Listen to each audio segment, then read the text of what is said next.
Olá pessoal, tudo bem? Hoje é sexta-feira, 22 de janeiro de 2021 e começa agora mais um informativo coronavírus ao vivo aqui pela TV Câmara São José do Rio Preto. Lembrando que você pode e deve participar aqui com a gente, enviando sua sugestão, sua crítica, sua opinião para o nosso WhatsApp. Anote aí o número 991637905. Temos também o telefone fixo aqui da TV Câmara para você entrar em contato com a gente, 3214-7766. Estamos ao vivo também pelas redes sociais da Câmara Municipal. Estamos lá no Facebook, no YouTube. Acesse, curta, compartilhe nossas páginas para você ficar por dentro de tudo que acontece aqui na Câmara Municipal. E estamos ao vivo também pelo streaming do nosso site, que você já sabe, é o riopreto.sp.leg.br. Bom, a gente acompanhou aí a live da Secretaria de Saúde com as atualizações dos casos de coronavírus em Rio Preto, né? A novidade aí é que Rio Preto permaneceu no laranja, mas o governo do estado decretou a fase vermelha para todo o estado diariamente das 8 da noite às 6 da manhã e aos finais de semana e feriados. Então, tecnicamente, à noite, nos dias de semana e finais de semana, não pode abrir nada em Rio Preto, só serviço essencial, farmácia, supermercado, açougue, padaria, etc. Então, comércio de final de semana fechado, clube, enfim, academia, não pode funcionar nada. Isso tudo em decorrência aí dos crescimentos de casos em todo o estado, né, explodindo aí os números de coronavírus em todo o estado de São Paulo. Então, tem essas mudanças aí. E até o dia 8 de fevereiro, nada muda, nenhum município é classificado para mais para o amarelo, né? Quem está no laranja, no máximo, ou na pior das hipóteses, vai regredir pro laranja. Vamos aí às atualizações dos casos. Até hoje, sexta-feira, 22 de janeiro, são confirmados 39.667 casos positivos da doença aqui em Rio Preto, sendo 119 novos casos desde ontem. E até o momento temos aí, infelizmente, 1.008 mortes confirmadas. Tivemos 6 mortes aí de ontem para hoje nas últimas 24 horas. Temos atualmente 286 pessoas internadas com síndrome respiratória aguda grave, das quais 167 são Covid e 85 estão em UTI. Falando em UTI, a taxa de ocupação das UTIs no município está em torno de 73%, 74%, um índice muito próximo aí dos 75%, suficiente para colocar Rio Preto na fase vermelha do Plano São Paulo. Então é isso, a doença continua dura aí. E como disse o secretário, era uma tragédia anunciada, todo mundo sabia que após as festas de fim de ano, de Natal, de Réveillon, isso ia acontecer, alertas não faltaram, né? A Fabiana Zanqueta, secretária de Educação, participou da live e ela já anunciou que o início das aulas em Rio Preto no dia 1º de fevereiro não será presencial, que as aulas serão virtuais. O mesmo disse o governador João Dória durante a coletiva hoje na hora do almoço, que as aulas voltam no dia 1º no estado, mas diferentemente do que estava previsto, elas não serão mais presenciais, também só remotas. Inclusive, ontem nós entrevistamos aqui no programa a dirigente regional de ensino, a professora Maria Silvia Nakaoski. Ela falou que estava tudo certo para voltar dia 1º, com presencial com no máximo 35% de alunos por sala, mas ela deixou essa ressalva. Vamos ver o que vai ser anunciado amanhã. Se for para o vermelho o estado, não poderemos ter a aula. E como muitas regiões aí do estado foram reclassificadas para o vermelho, então o governador João Dória adiou o retorno presencial para o dia 8 de fevereiro. Tá aí, então, de qualquer maneira, a gente tem aí a reportagem com o Matheus Camargo, que traz todos os detalhes da nova classificação de Rio Preto. Vamos conferir.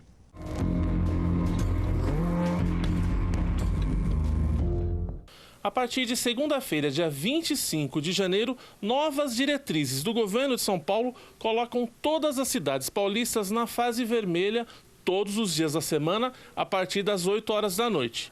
Nos fins de semana e feriado, a medida valerá durante o dia e a noite. Com isso, bares, restaurantes, comércio não essencial como shopping center e serviços como salões de beleza estão proibidos de funcionar do período da noite até a manhã seguinte, às 6 horas da manhã. A medida mais drástica se deve à piora substancial do quadro de infecções e mortes pelo novo coronavírus no estado mais populoso da federação. Só nos 21 primeiros dias desse ano, o aumento de casos foi de 42% ante o mesmo período de dezembro do ano passado. Morreram 39% mais pessoas de Covid-19 também nesse intervalo. Eventos também ficam proibidos enquanto a medida estiver valendo. A região de Rio Preto continua na fase laranja durante o dia e vai ter de seguir as regras do governo estadual com as restrições da fase vermelha no período noturno e nos finais de semana e feriados. A fase laranja limita o horário de funcionamento do comércio em 8 horas por dia e tem impacto direto no atendimento em bares e restaurantes. Nessa fase, os restaurantes funcionam até às 20 horas da noite, com capacidade de 40% de sua lotação, e os bares não podem abrir, mas podem fazer entregas. O agravamento da pandemia em São Paulo levou o governador João Dória, do PSDB, a adiar em uma semana, para 8 de fevereiro, o início das aulas presenciais na rede estadual de ensino. As aulas, nas cerca de 5.000 escolas do estado de São Paulo, teriam início em 1º de fevereiro. Professores e funcionários da educação, no entanto, devem comparecer presencialmente já na primeira semana do mês para atividades de formação sobre os protocolos sanitários.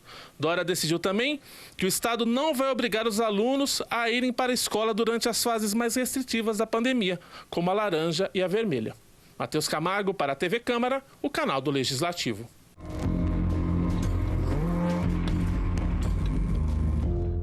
Bom, tá aí então, gente. Só para registrar, em todo o planeta já são 96.218.000 infectados, com pelo menos 2.058.000 mortes. E o país com o maior número de infectados segue sendo os Estados Unidos, com 24.688.000 contaminados. É também o país com o maior número de mortes, 410.000 vítimas. No Brasil, o número de infectados é de 8.697.000, com, infelizmente, 214.147 mortes. Tá? Então, os dados da Covid nesta sexta-feira, 22 de janeiro. Só para registrar aqui, morreu hoje o ex-vereador de Rio Preto, por 4 legislaturas, o Antônio de Freitas. O Freitas morreu aos 94 anos. Ele foi vereador entre 1973 e 1992. Chegou a ser também vice-presidente aqui da Câmara Municipal. Está aí a última foto que a gente tem do ex-vereador, com a sua mulher, sua esposa, e o padre Vince, ele que frequentava a paróquia do Padre Vince. O Freitas foi também professor e ferroviário da extinta FEPAS. Ele morreu, ele foi mais uma vítima aí, na verdade, da Covid-19, e por conta aí dessa morte, o presidente da Câmara, o vereador Pedro Roberto, decretou luto oficial aqui na Câmara Municipal e as bandeiras do pavilhão do Legislativo estão a meio mastro. O enterro ocorreu no cemitério da Ercília, hoje às 2 horas da tarde. O Freitas deixa a mulher, filhos e netos. Tá aí, então, nossos sentimentos à família do ex-vereador. Bom, gente, vamos continuar falando de Covid, porque nesse momento de incertezas e confinamento aí que a gente vive há quase um ano, tem sido comum relato de casos de estresse, síndrome do pânico, ansiedade, depressão e também violência doméstica. E sobre isso vamos conversar aqui novamente com a doutora Tina Zampieri, psicóloga, que tem trabalhado aí muito próximo a esse tipo de público aí que tem sofrido os danos mentais aí do confinamento decorrente da Covid. A doutora Tina está aqui no Zoom comigo. Tudo bem, doutora? Alexandre, muito obrigada pelo convite. Obrigado a senhora aí por nos atender mais uma vez. Doutora, vamos lá, a gente está há quase um ano aí nessa situação, né, de confinamento, apesar que muita gente não tem mais respeitado, mas muita gente tem respeitado sim, e já começa a entrar num quadro aí de estresse, de depressão. Queria que a senhora falasse um pouquinho sobre isso e também o trabalho que a senhora tem feito junto à Delegacia da Mulher, se eu não me engano, em atendimento aí às vítimas, né, as mulheres vítimas de violência doméstica, que, como a própria doutora Dálice já relatou aqui há um tempo atrás para a gente, sofreu uma alta muito grande nesse 2020.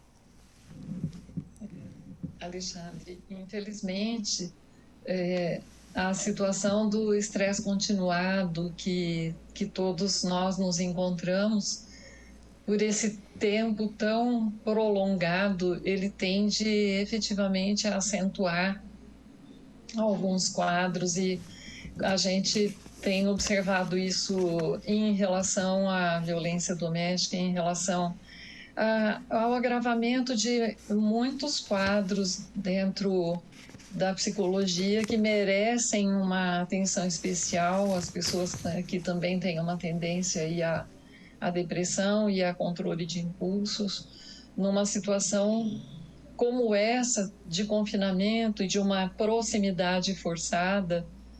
Isso tem sido uma das consequências, não? Certo. E como que tem sido feito esse trabalho? A senhora tem, eu vi aqui, a senhora está atuando junto à DDM e à Justiça, é isso, doutora? Na verdade, nós iniciamos tempos atrás um trabalho de pesquisa. Neste trabalho de pesquisa que não foi apenas com essa população, mas com população de escolas também, como da Escola Maria Peregrina, nós iniciamos um trabalho de investigação dos resultados de uma proposta terapêutica que pudesse, de alguma forma, modificar o comportamento das pessoas, principalmente no sentido do controle emocional, que é um aspecto da saúde muito importante, que tem uma associação com um comportamento muito forte, principalmente controle de impulsos, e que tem uma associação direta com a saúde psicológica e a saúde comportamental e a saúde física também. Porque hoje existem estudos que mostram que aquelas pessoas que não têm condições adequadas de um equilíbrio, de um controle das emoções, são pessoas que tendem a comportamentos de risco e, consequentemente, isso afeta, inclusive, o tempo de vida das pessoas, não é? Então, como nós consideramos que o berço da saúde, pelo fato de que as bases neuropsíquicas da saúde emocional, elas são construídas muito cedo na vida, desde a gestação, então nós entendemos que a família é realmente o berço de saúde, e que se nós temos que fazer um investimento em larga proporção, que isso precisa passar pela família, a família precisa dispor de oportunidade para ter uma vida mais saudável. E então, consequentemente, investindo nessa direção, é que a proposta desse estudo de um programa de não só de orientação, mas de cuidado mesmo psicológico, com as famílias, com os cuidadores dessas crianças, não os futuros adultos. Que tipo de resultado a gente pode conseguir com isso? E a gente tem ampliado esse estudo passo a passo, não é? E mais recentemente a gente propôs, não é, junto à Justiça, tá, cuidar daquelas pessoas que são considerados os ofensivos, que estão em medidas protetivas. e que estão afastados das suas famílias por essa razão, não é? Então, e tem dado resultado? Isso já está em prática? Como é que está esse trabalho? Na verdade, esse trabalho está muito lento, porque aquilo que foi programado para se fazer ao longo de todo o ano de 2019 foi afetado diretamente, porque, e até hoje ainda, né, não existe a possibilidade de se desenvolver um trabalho presencial no fórum. Então, está tudo fechado. Então, do ponto de vista do procedimento direto, está muito lento, e a gente tem investigado com uma população de outras origens, tá? Vindos por indicação psiquiátrica e para a população em geral, investigando como que essa forma de intervenção ela pode de fato melhorar a saúde de uma forma geral. Inclusive com um exame, e esse exame é um exame presencial, que é o exame de variabilidade da frequência cardíaca. Então, já há muitos anos que vem sendo empregado, e principalmente aqui na Faculdade de Medicina, tem trabalhos maravilhosos a respeito da variabilidade da frequência cardíaca, conduzido principalmente pelo Dr. Moacir Godoy, e que são estudos que investigam a associação entre saúde e essa variabilidade de frequência cardíaca. Então, esse exame é um exame que nos interessa, porque nos interessa saber se essa forma de intervenção que a gente propõe, uma abordagem bem específica dentro da abordagem EMDR, se existe realmente uma resposta na saúde, né? E a forma de se medir isso, além de testes psicológicos, é esse teste que é feito presencialmente, não é? Então, esses trabalhos têm sido lentos. A gente conclama a população que venha, porque independente do estado de saúde dessa pessoa, o que nós queremos saber é se efetivamente esse procedimento ele pode ter efetiva resposta terapêutica. Então, a população dita normal, não é? É muito bem-vinda dentro desse trabalho. Aquelas pessoas que notam que têm alguma dificuldade em controle de emoções, como, por exemplo, se eu fico triste, a minha tendência é continuar triste, eu não consigo mudar isso. Ou, se eu estou me sentindo magoado com alguma situação, a minha tendência é continuar magoado e não consigo mudar isso com facilidade. Se alguma situação me deixa nervoso, eu também tenho dificuldade de mudar esse estado.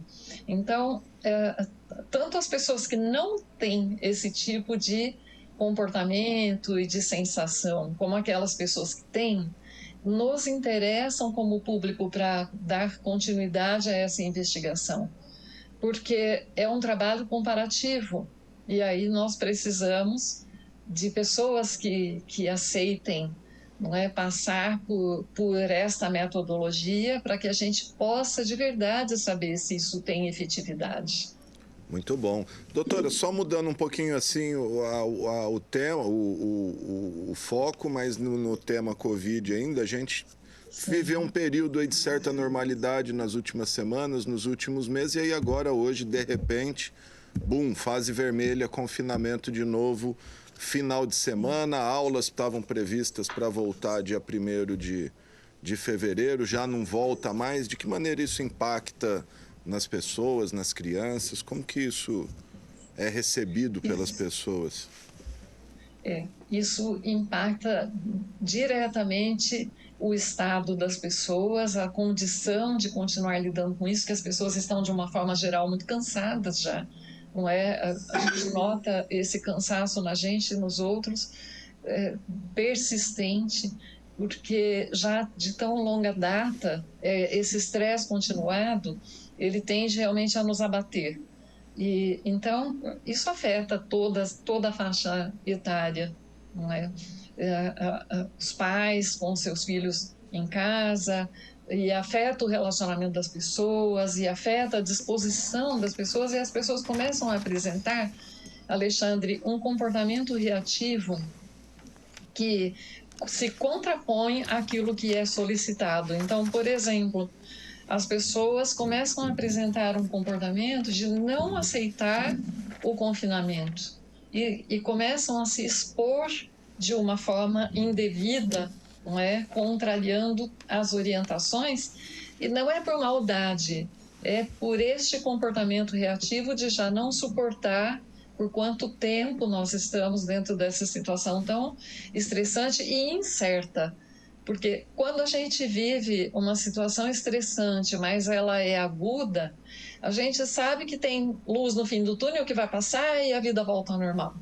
Mas dentro da situação que nós estamos, é como você mesmo disse, não, por todo o ano passado e já nesse ano, e já a gente vendo essas consequências todas. A gente naturalmente tem uma expectativa muito boa em relação à vacina, mas a gente não tem ainda uma resposta completamente concreta de resultados a longo prazo, porque o longo prazo não aconteceu ainda. Não é? Então, nós temos esperança, mas isso ainda não é suficiente totalmente para equilibrar emocionalmente as pessoas. Elas apresentam esse comportamento reativo. Pois é, e agora que veio uma boa notícia, todo mundo já empolgado, aí, bum, né? Vem a fase vermelha de novo. Ô, doutora, para a gente concluir aqui, a gente até falou isso meados do ano passado, a pesquisa que a senhora está fazendo com pessoas que apresentaram algum tipo de disfunção erétil durante a pandemia em virtude ou em decorrência de efeitos psicológicos, aí, traumas da pandemia. Como é que está isso? Tem alguma conclusão para passar para a gente? Sim, a gente tem sim alguns resultados, Alexandre.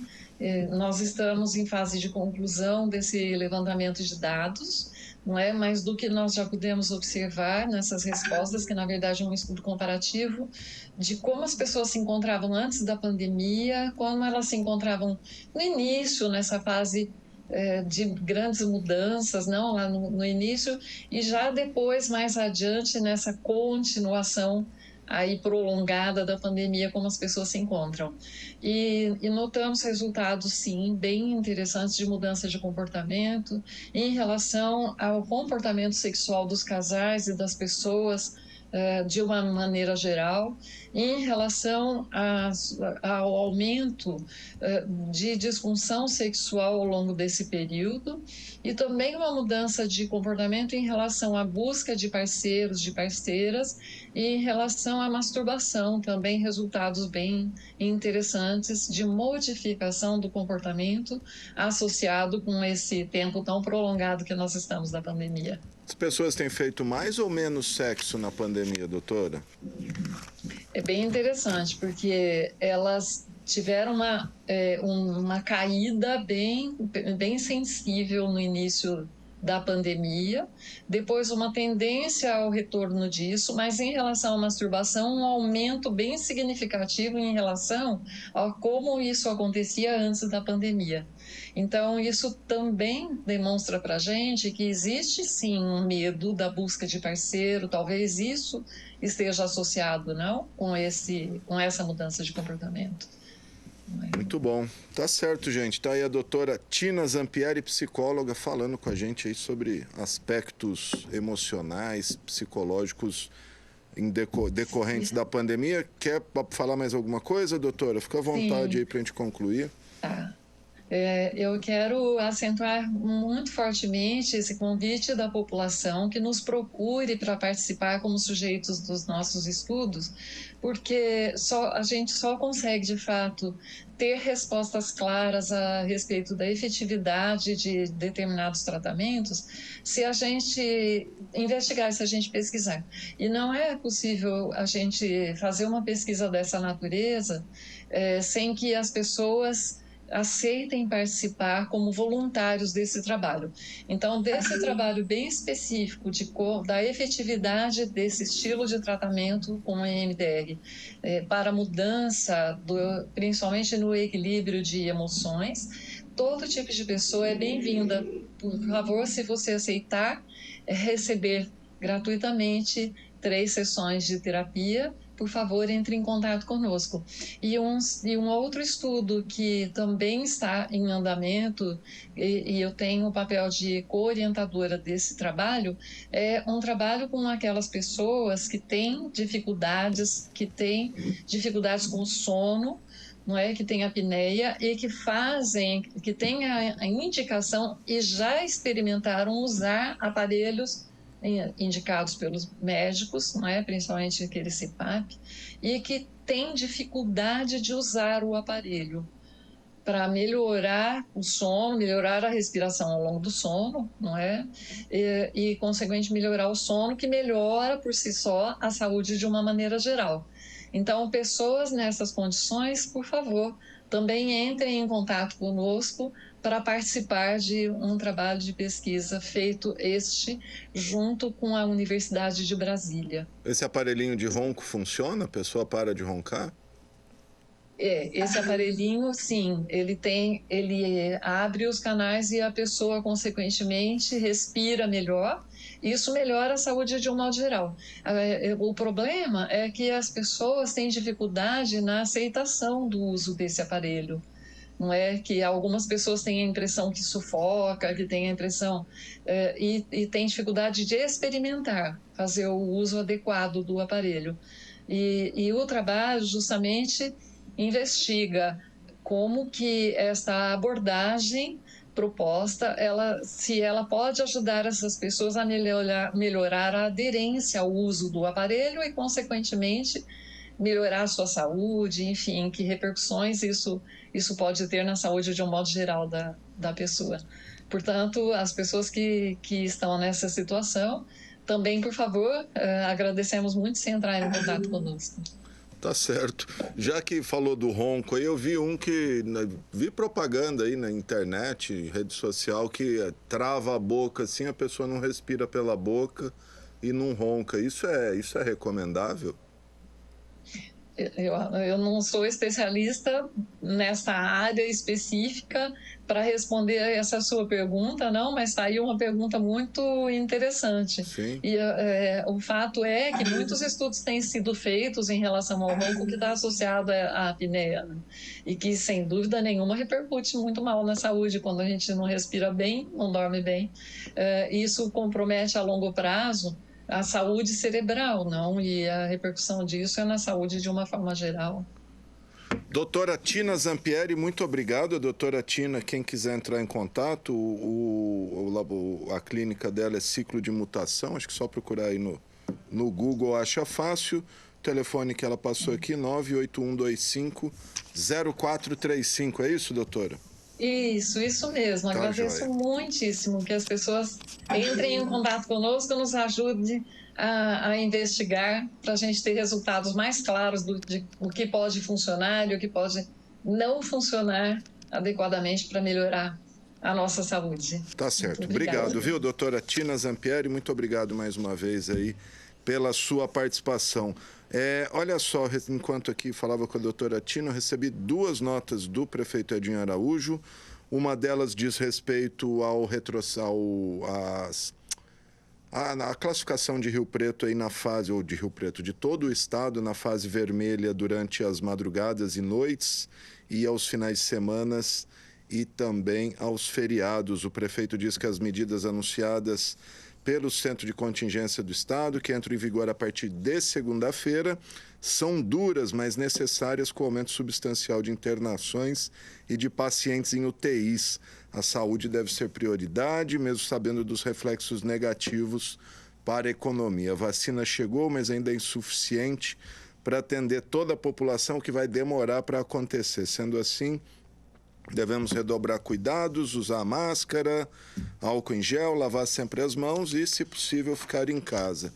Tá, então, a nota do prefeito. E o prefeito também, acabei de receber aqui, decretou luto oficial de 3 dias no município pela morte do ex-vereador Antônio de Freitas. A gente já falou aqui, o Freitas morreu hoje aos 94 anos. É isso aí, gente.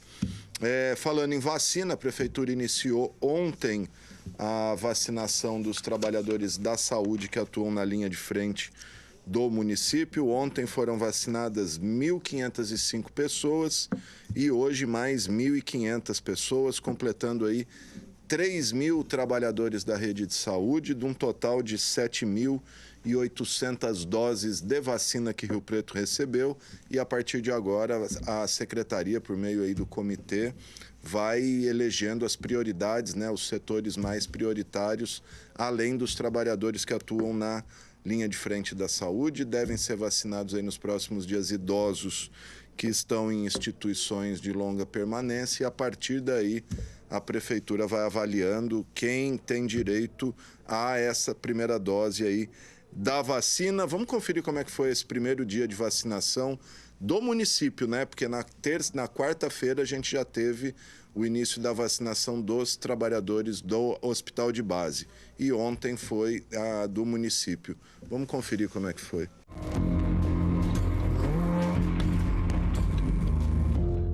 Depois do hospital de base, a Prefeitura de Rio Preto começou a vacinação contra a Covid-19 nos servidores da saúde. Além dos profissionais que atuam na linha de frente no combate ao Covid na rede municipal de saúde, lotes da vacina foram distribuídos a hospitais que também atendem pacientes com coronavírus. Hoje nós demos início com essa solenidade para homenagear essas primeiras instituições que serão vacinadas, porque elas são realmente a linha de frente Covid, é onde as pessoas que têm sintomas procuram para um atendimento, para o diagnóstico, e onde são hospitalizadas, tanto em enfermaria como em UTIs.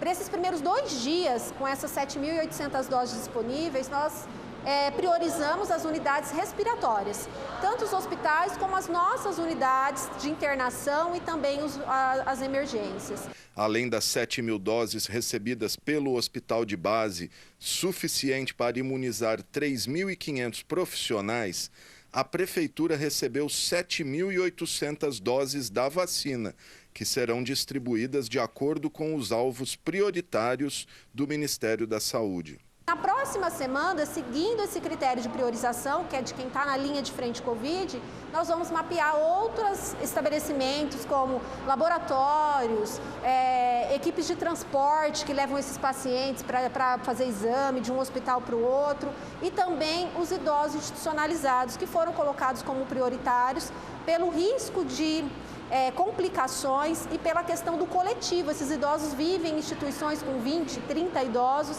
e existe sempre o receio da ocorrência de surtos e desfechos ruins, né? Então nós vamos estar mapeando e vamos pedir para os trabalhadores da saúde que eles tenham paciência. Nós somos 21.000 trabalhadores da saúde. Não existe vacina para todos. Eu acho que todos também conseguem entender a priorização que foi feita pelo Ministério. Quem está na linha de frente, quem vai participar desse processo de vacinação dentro dos hospitais, nas ILPIs, e depois, com o quantitativo de doses que vão ser enviadas sem data prevista ainda, a gente vai ampliando a vacinação, sempre pensando na priorização. A primeira servidora do município a ser imunizada foi a médica Vera Lúcia Kauagói. Olha, eu estou muito emocionada, porque com 27, 28 anos de profissão dentro da prefeitura e passar por todo esse período ruim, eu me sinto lisonjeada de ser a escolhida entre tantos outros profissionais da mesma área, entendeu? Muito, muito emocionada.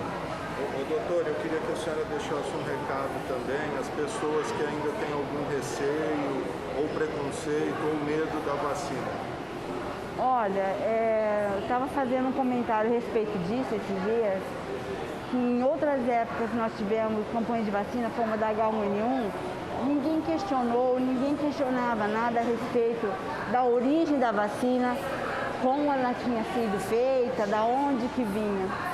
Então, e também não se falou em tantas mortes naquela época como agora.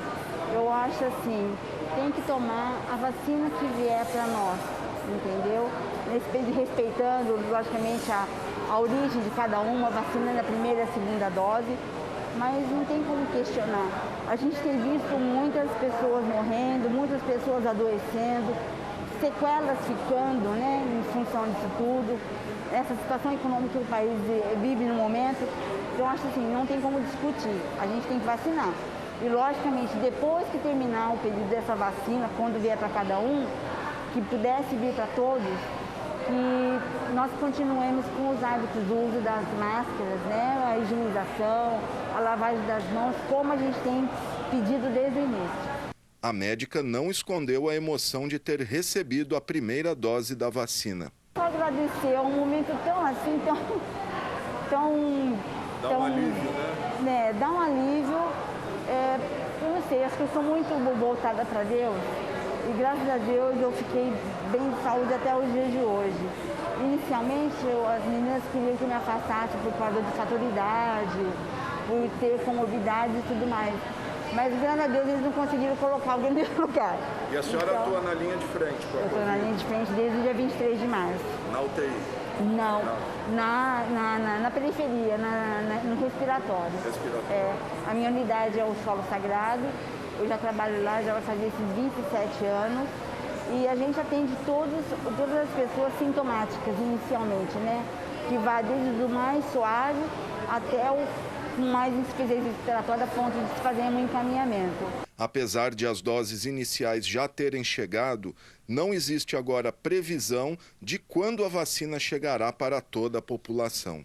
Pelo que nós temos visto, o Butantan entrou, né, com um pedido de uso emergencial para mais 4.800.000 doses.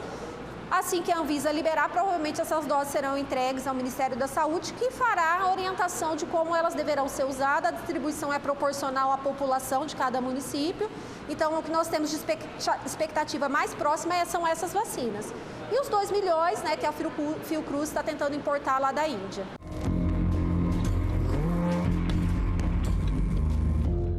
Tá, então, gente, e se por um lado a boa notícia é que tem a vacina, por outro tem aí, como disse a própria Michela e o secretário Aldenis na live, aí não tem a menor previsão de quando chega a vacina para todo mundo, né? Então é aguardar. Vamos fazer o seguinte, vamos conferir aí as informações do tempo para o final de semana com o professor Zé Mário de Andrade, final de semana de fase vermelha aí.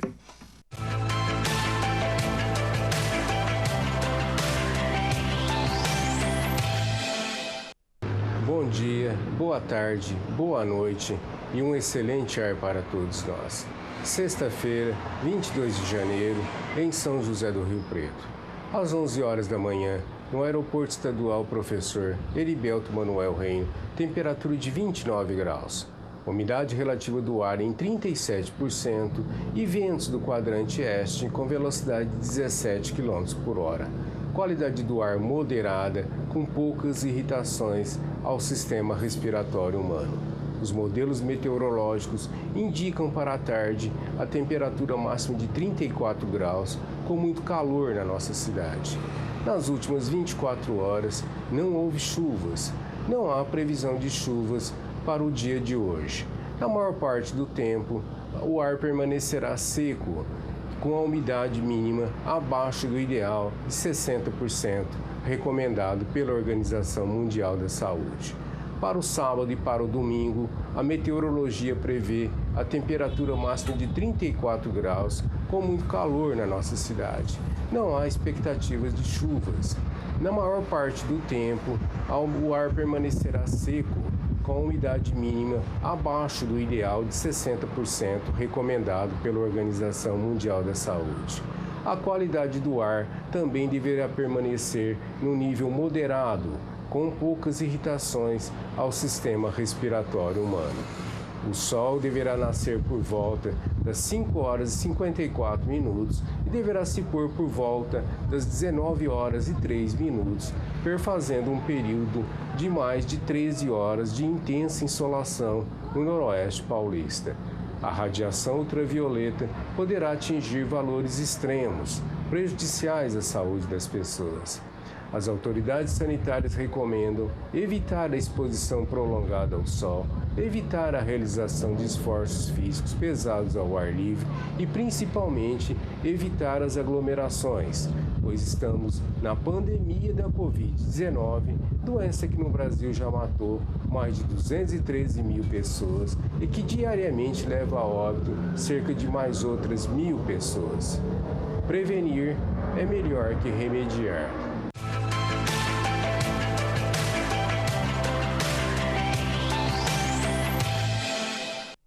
É isso aí, gente. Bom, e olha só, hoje pela manhã a gente teve aqui na Câmara Municipal mais uma sabatina organizada aí pela Frente Parlamentar de Combate à Covid-19.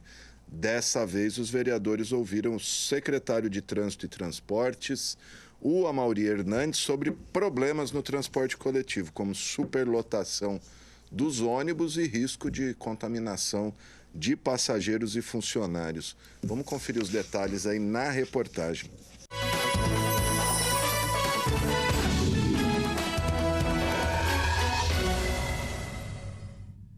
A Comissão de Transportes da Frente Parlamentar de Combate à Covid-19 da Câmara Municipal recebeu nesta sexta-feira o secretário de Trânsito, Transportes e Segurança, Amaury Hernandes. O secretário respondeu questionamentos dos vereadores Odélio Chaves, que presidiu a reunião, Renato Pupo, que é coordenador da comissão, Bruno Moura, Celso Peixão, Jean Charles Serbeto, João Paulo Rilo e Karina Caroline. Dentre as informações solicitadas pelos vereadores, Hernandes afirmou que os veículos do transporte coletivo são desinfetados a cada 6 horas e que foram adotados os protocolos de uso de máscaras e álcool em gel. Ao ser questionado sobre situações críticas de superlotação de ônibus, o secretário defendeu a administração municipal. Então a gente está todos os dias conversando, interagindo para tentar corrigir os possíveis problemas que ocorram. Os vereadores apontaram necessidades de mudanças e melhorias e solicitaram a Hernandes que disponibilizasse os documentos que foram citados durante a reunião. Coordenador da Comissão de Transportes da Frente Parlamentar, Pupo convocou os vereadores participantes da comissão temática para uma reunião na terça-feira, dia 26, após a sessão ordinária, para que sejam definidos os próximos passos do trabalho.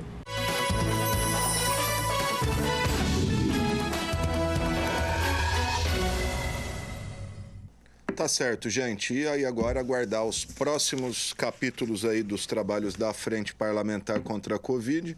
Lembrando que já foi ouvido aqui na Câmara o secretário de Saúde, o Aldênis Borim, falou das ações da saúde aí no combate geral à Covid. Veio aqui a secretária de Educação, a Fabiana Zanqueta, falar da preparativo para o retorno às aulas, que agora não vai mais acontecer. E hoje o Amaury Hernandes falar do transporte coletivo. O eixo faltando aí de ouvir alguém é o da economia. Possivelmente os vereadores vão querer ouvir o desenvolvimento econômico ou o próprio secretário da Fazenda, saber as medidas aí de incentivo à economia. Vamos aguardar. Bom, guardar porque na terça-feira agora, dia 26, terça agora, tem já a primeira sessão ordinária de 2021 e dessa legislatura. Não tem nenhum projeto na pauta, a sessão vai ser apenas para os vereadores, enfim, comporem aí as comissões permanentes da casa. São 23 comissões, cada comissão é composta por 3 vereadores titulares e um suplente. As comissões mais importantes aí cobiçadas, Justiça e Redação, que dá parecer em todos os projetos que passam pela casa, e inclusive tem o poder de barrar proposta já na comissão, né? Se 3 vereadores derem o parecer pela ilegalidade ou inconstitucionalidade de um projeto, ele já morre noninho. Por isso a importância aí, o governo tentando um acordo entre todos os vereadores, mas como ontem disse a própria vereadora Karina Caroline, durante uma reunião para tentar um acordo, existem hoje 2 grupos na Câmara, mas que o consenso vai ser buscado aí, porque o objetivo, claro, é sempre trabalhar em prol da cidade. Como eu dizia, então, Comissão de Justiça, Comissão de Obras, Comissão de Educação, Comissão de Saúde, Comissão de Meio Ambiente, tem várias comissões aqui na Câmara, e aí cada uma, dependendo do teor do projeto, antes de ir à votação, o projeto passa por essas comissões para análise, sugestões, pareceres, etc. É isso aí, gente. E assim a gente encerra o informativo Coronavírus desta sexta-feira, que teve os trabalhos técnicos do cinegrafista Eduardo Farias, do controle mestre André Santos. GC da Renata Arantes e operação de áudio do Israel Heleno de Castro. E se você quiser rever esse programa, será reprisado logo mais às 9 horas da noite e a gente volta na segunda-feira com mais informações para você. E já que o estado de São Paulo foi para o vermelho aí, vamos terminar com o vermelho do Davi Assayag. É isso? Vamos lá. A cor do meu batuque tem um toque, tem o som da minha voz. Vermelho, vermelhaço, vermelhusco, vermelhante, vermelhão. O velho comunista se aliançou ao rubro do rubor do meu amor. O brilho do meu canto tem o tom e a expressão da minha cor. Vermelho, a cor do meu batuque tem o toque, tem o som da minha voz.